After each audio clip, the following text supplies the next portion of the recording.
Minas Gerais é o terceiro estado em registros de testamento vital. Não sabe o que é? Vou chamar o repórter Ralph Assé para contar para a gente então o que é este documento, porque é importante a gente dizer, né, Ralph, que não tem nada a ver com testamento aí, de herança e tudo mais. Desculpa, viu, querido, que estou com a Paula aqui na cabeça. Bom dia para você, bom dia também para o seu entrevistado.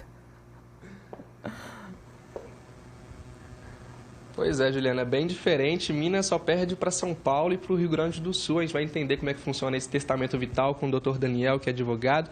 Doutor, já começo te perguntando, existem vários tipos de testamento, inclusive o de herança, mas esse é bem diferente. Como é que funciona? Bom dia para o senhor. Bom dia, tudo bem? Então, o testamento vital, de forma bem simples, é um documento que a pessoa ela escreve as suas vontades de forma antecipada, quando ela está plenamente capaz, lúcida, quais tipos de tratamento ela quer ter quando acontecer uma doença grave, ser submetido, por exemplo, a algum tipo de risco em qual ela não estará plenamente capaz quando ela estiver nesse estado de saúde crítico ou irreversível. E onde que ela procura para poder fazer esse testamento?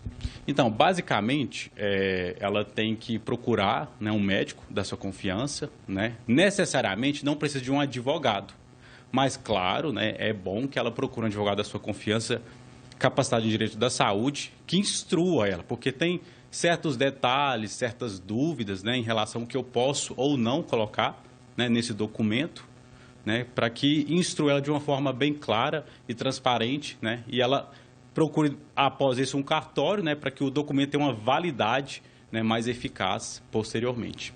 Não é obrigatório, mas é recomendado esse apoio, então, do advogado. Sim, não é obrigatório, mas a gente orienta que procure, sim, um profissional da saúde, um médico, um advogado da sua confiança, para que ele instrua ela de forma clara, para colocar o que pode ou não inserir nesse documento, Tem certas diretrizes contra a própria resolução de medicina, o COFEM, E é importante, sim, ela procurar um advogado da sua confiança. Tem um ponto delicado também, a questão da família, doutor? Porque a pessoa coloca as vontades e, às vezes, a família é surpreendida, por esse testamento. Sim, pergunta interessante por quê? Esse documento ele é feito de forma antecipada. Então, quando chega um momento de uma doença, por exemplo, a pessoa, ou a família, às vezes, comovente com a situação, às vezes eles vai contra essa vontade do paciente, E, às vezes, acontece na prática muitas das situações que eles passam por cima desse documento. Então, é um assunto delicado, E muitas das vezes isso acontece de forma prática, que passa por cima, às vezes, da vontade do paciente, Às vezes ele não quer ser submetido, por exemplo, no caso do câncer, Ele não quer receber um certo tratamento paliativo, Não quer ser entubado. Esse procedimento cresceu muito na época da pandemia, e tem crescido.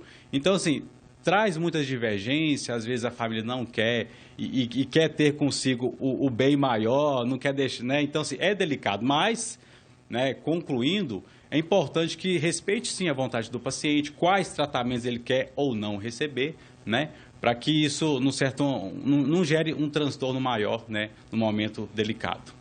Doutor, muito obrigado pelas orientações e pelas informações. Juliana.